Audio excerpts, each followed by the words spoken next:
working on Latin America solidarity in the country. It includes us, SOA Watch, Mexico Solidarity Network, the Coalition in Solidarity with the People of El Salvador, and many other organizations. We have been working for some time on these changing U.S. policy towards Latin America. And one of the things that they include is a segment about closing the National Endowment for Democracy. And that's what I'm going to be speaking about a good bit this morning.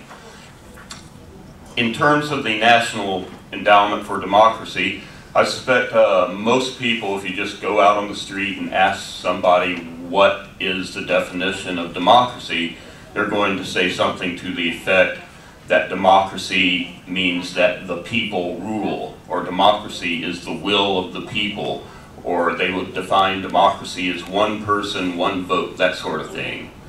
But the actual fact is, there is something of a wealthy power elite in this country that doesn't see things quite as clearly as we do. If they did see things a little bit more clearly, perhaps they would have listened to us when we told them not to go to war, not to invade Iraq. Perhaps they might have listened to us when we were clamoring for more services and more things that benefit working people instead of plunging us into an economic collapse. I'm guessing that most of you may not have heard of the National Endowment for Democracy. I'm sure most people out on the streets haven't heard of the NED, but it's something to be aware of. The name is a misnomer.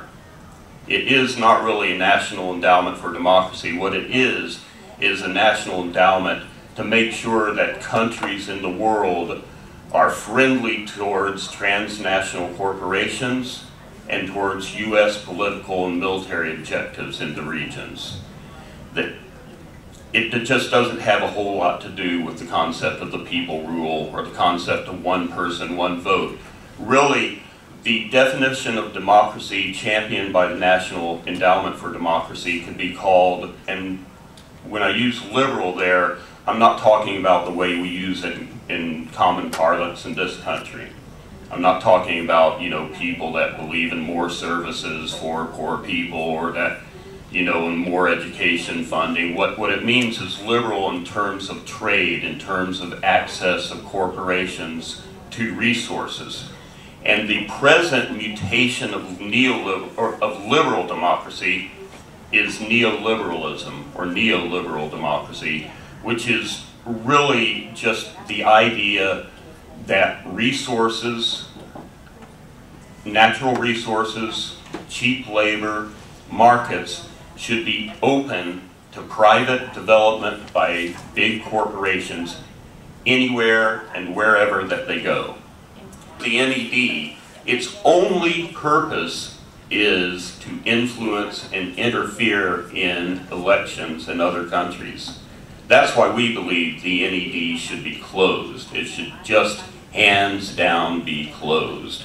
Jorge will talk about in Mexico with the Zapatistas. They are very different experiments, but they are about putting democracy at the community level. In Venezuela, we see the seeds of this concept exercised, for instance, in the fact that for the first time ever that I know of, indigenous communities are granted a direct say in the development of oil and other resources in or near their communities, and the profits from these developments are being used to fund schools, health centers, and new agricultural and business cooperatives. In the case of the NED, its only purpose is to influence and interfere in elections in other countries. That's why we believe the NED should be closed. It should just hands down be closed.